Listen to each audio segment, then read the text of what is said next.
Kapow! Hello and welcome to Stanchion Snacks. A bit of a mouthful. Now, I've stopped watching the highlights of our 5-1 victory against Stilton at the weekend just for long enough to record this preview video for Leicester City. So in this series, I cook a dish that represents a player that has played for both Southampton and our opponents. So this week, Leicester City, and there was one man, an absolute legend, that struck out, that played a lot of games for Saints and also a lot of games for Leicester.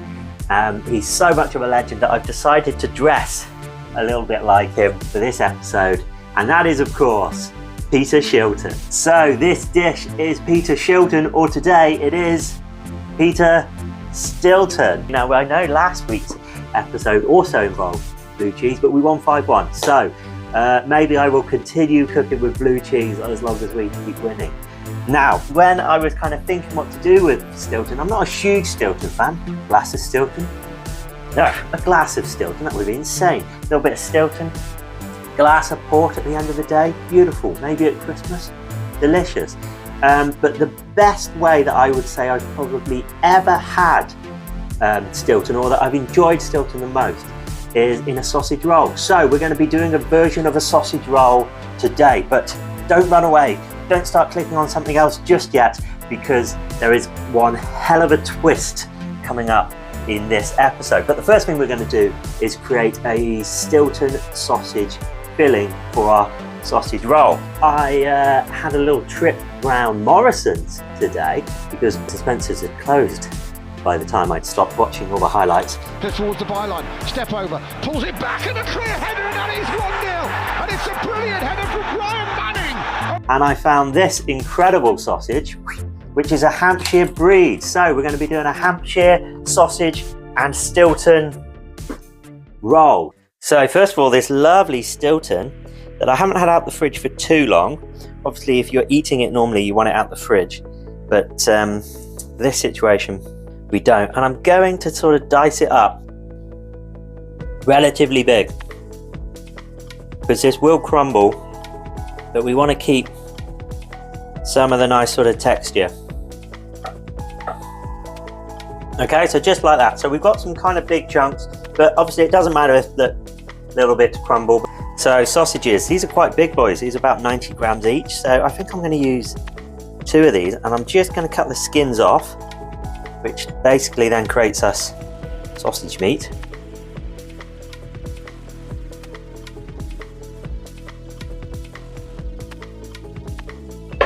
And then you can spice this up with anything you like. I'm just going to add a load of cracked black pepper, no salt, definitely. There's probably enough in the pork and the Stilton.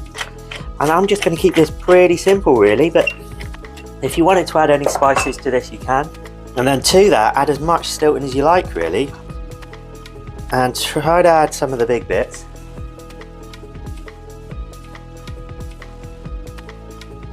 So we've almost got this big meatball at this point. You see these big bits will break up a bit. And now we get to the interesting bit. So if you wanted to make a traditional sausage roll, you would just wrap that in puff pastry now, stick it in the oven. Job done. But I like to give you a little bit more on this channel. I like to give you things that are a little bit more interesting.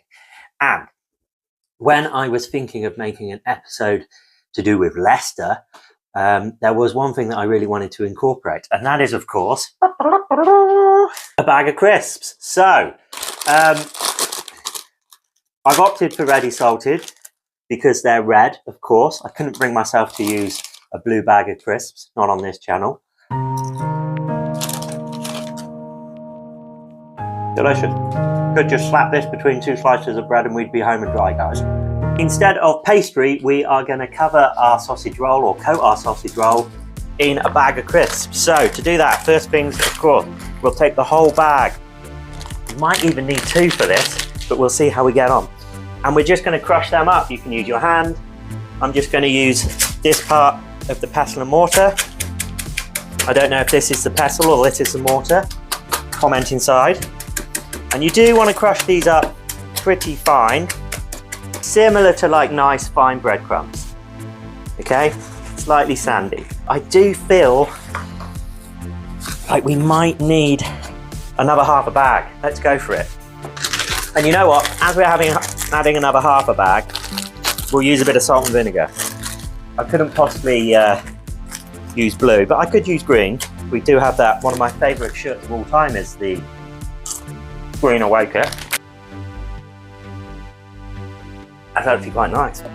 And you could use any flavoured crisp you like. You could use prawn cocktail if you like. You'd have a bit of a surf and turf vibe.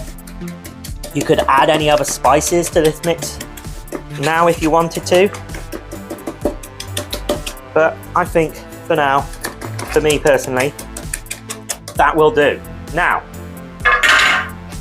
these crisps won't stick to the sausage well enough on their own. So what we're going to create now is a panne anglaise. So to do that, we need another tub now with some egg wash in it and another tub of flour. Just the one egg, because as they say, one egg is enough.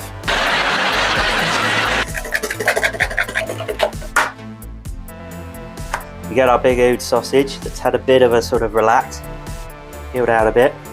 We want to form this roughly into the shape that we want to finish with, which is like a big burger, I guess. And then that's going to start off going into the flour.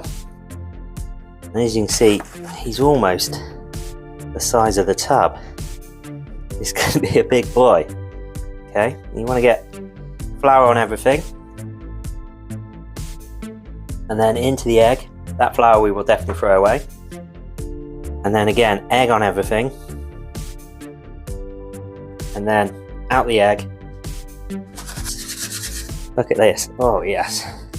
And it is a good job we did 1.5 bags,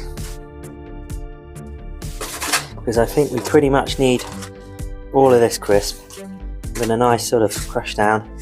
And there we have our beautiful sausage and crisp roll. 160, which is pretty perfect for this, because all we're really doing is crisping up and getting a nice colour on the crisps. We're not going to be able to cook this all the way through here. This is deep fat fryer. We just gently place it in, a lot of oil. In it goes, beautiful. And we can see that the crisps aren't all coming off, so they've stuck well, so that's good. And we're just going to give that a nice sort of low, gentle fry, and then we'll finish it off through the oven. Beneath us on the left, gone past 2 players, he's still going, Cienza, he's gone past Doherty, he tries to find Armstrong, he does, he stumbles, he gets one chance, he gets a second chance, and he's... Okay, so that's had now about sort of 6, maybe 7 minutes. And look how beautiful and golden brown it's gone. It almost looks like a fish cake, doesn't it? And I'm just going to put that now onto a hot tray, a little bit of paper, and we'll just finish that off in the oven. Suddenly Armstrong has it, can turn again, and Yander's gone beyond him, and he's put Yander through on goal. Here's Casper Yander in the box, 3-0 save! Just a couple of minutes through the oven, and look at this little baby, out it comes. We've got these little sort of areas here of cheese that have just started to burst and it's kind of pop out a little bit. Those are the big boys. So I'm just going to let that cool down a little bit because it will burn my mouth off. But in the meantime, let's finish it off. Let's serve it. So we're going to kind of do this a bit like a sort of burger. So first things first, a nice brioche bun, which I have just buttered lightly. And we're going to give these a little toast off.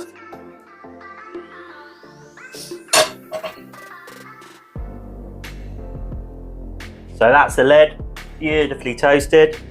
Maybe just a second longer in the middle there. Just push that down a bit. And just give that sort of 10 seconds to come right back up to heat, because all the heat's gone into the lid there. And then we'll whop the bottom on. So, what are we going to serve this with? Anything you like, really. I'm thinking Stilton, I'm thinking sausage. If it was a bit closer to Christmas, and I know I did have a small Christmas reference in my last video. Days are coming, holidays are coming. It was a bit closer to Christmas, cranberry sauce, and we'd be absolutely laughing here. But I've got this lovely chutney, apple, apricots, a little bit of onion in there, some spices, but no sugar. This is actually made with honey. And I made this chutney in my Dutch cheese toasty video. I'll try put a link at the end of this to that. which was also the Watford video, which was a 2-2 draw. And we're just going to put a big spoon of that chutney on the top. So, you know, you're thinking sort of bangers and mash, you're thinking cheese board, you want a chutney. So we got that beautiful chutney there. But on the other side, because this is kind of giving, you know, Saturday morning vibes, you know, it's giving breakfasty. I was thinking about frying an egg, but I think the little pops of Stilton in this should be enough that we won't need the sort of yolkiness of the egg. But why not kind of do both? So we're going to give it a little breakfast here on the bottom. So a little bit of tomato ketchup. That's Heinz. Other ketchups are available. Of course, you could put brown sauce on here. So those are our two little lubrications, chutney, ketchup, like that. And then I'm just going to get a nice lettuce leaf and rip this in half. And I'm going to put this on what is the top, which seems a bit mad, but I want it on the chutney. It's going to stick better to the chutney as opposed to the ketchup. So we're kind of going to do this. Oh no, that is the bottom. Is that the bottom? Who cares? Doesn't matter. So now let's give it a go. I'm a touch nervous by how absolutely meltingly hot this is, but let's pop that in there. Look at him.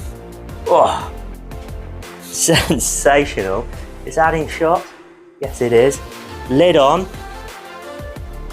Bottom on, should I say. Turn him the other way up. Bang. Look at that. That, my friends, is a sausage roll. This is my Stilton, my Peter Shilton. So, beautiful sausage roll, Stilton through it, breadcrumbed, no breadcrumbs at all in crisps. Look at that, absolutely superb. Let's cut it open. My mouth is watering just at the sort of appeal of this. Oh yes. Oh, I'm so excited to eat this one. So, oh yes, it just looks, it's perfectly cooked. It's oozing little bits of blue cheese. I'm worried it might be a bit hot, but let's dig in. Oh my days. It's crispy. The crisps are amazing. Look at that bit. If anyone that's been using breadcrumbs or panko, just use a bag of crisps. There's a little hit of vinegar there coming from that little bit on the top. You've got these little pockets of blue cheese which are almost just sort of bursting. Now this is a good quality sausage.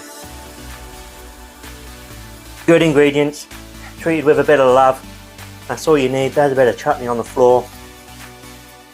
It's exactly what I was hoping for. It's not too salty. It's such a balance of flavours. It's easy to eat. When in a previous life, I was actually a tour guide.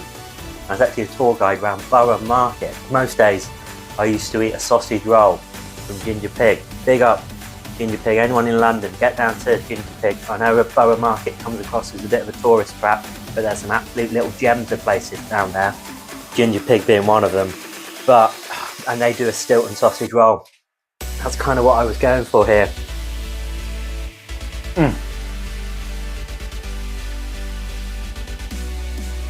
Cranberry for sure. If you're watching this a bit later on in the year, it's Christmas vibe. That needs nothing. His little lid's fallen off, bless him. Put his little hat back on. If this was Christmas, and I don't think I've got any, so I have got some, but I normally drink this at Christmas. Very French. What do you reckon to that one, Peter? A little glass of Dubonnet. So this is kind of, it's a red wine based aperitif, so it is kind of sherry light. I'll just have a little bit. I normally top this up with lemonade on Christmas Day and just drink bottles of it. But bon appetit, cheers. Yes. Oh, it's actually great neat. A little bit of dubonnet, bit more sausage roll. Now we're talking. Like and subscribe. I'll see you at the next one. Bon appetit. Now, here's some of them goals from the weekend. And Armstrong's dropped his marker and he's played it inside. Here's a chance. Surely it's 4. It is 4-0. And there is Spinazzo's with his goal. Drifting off the right wing. Put through by Armstrong. And Southampton trying to stop him. Fellows at a narrow angle. Pulls it back and then it's 4. 5. It's gone in. The referee says it is a goal. Even you lost count now. You said I said 4.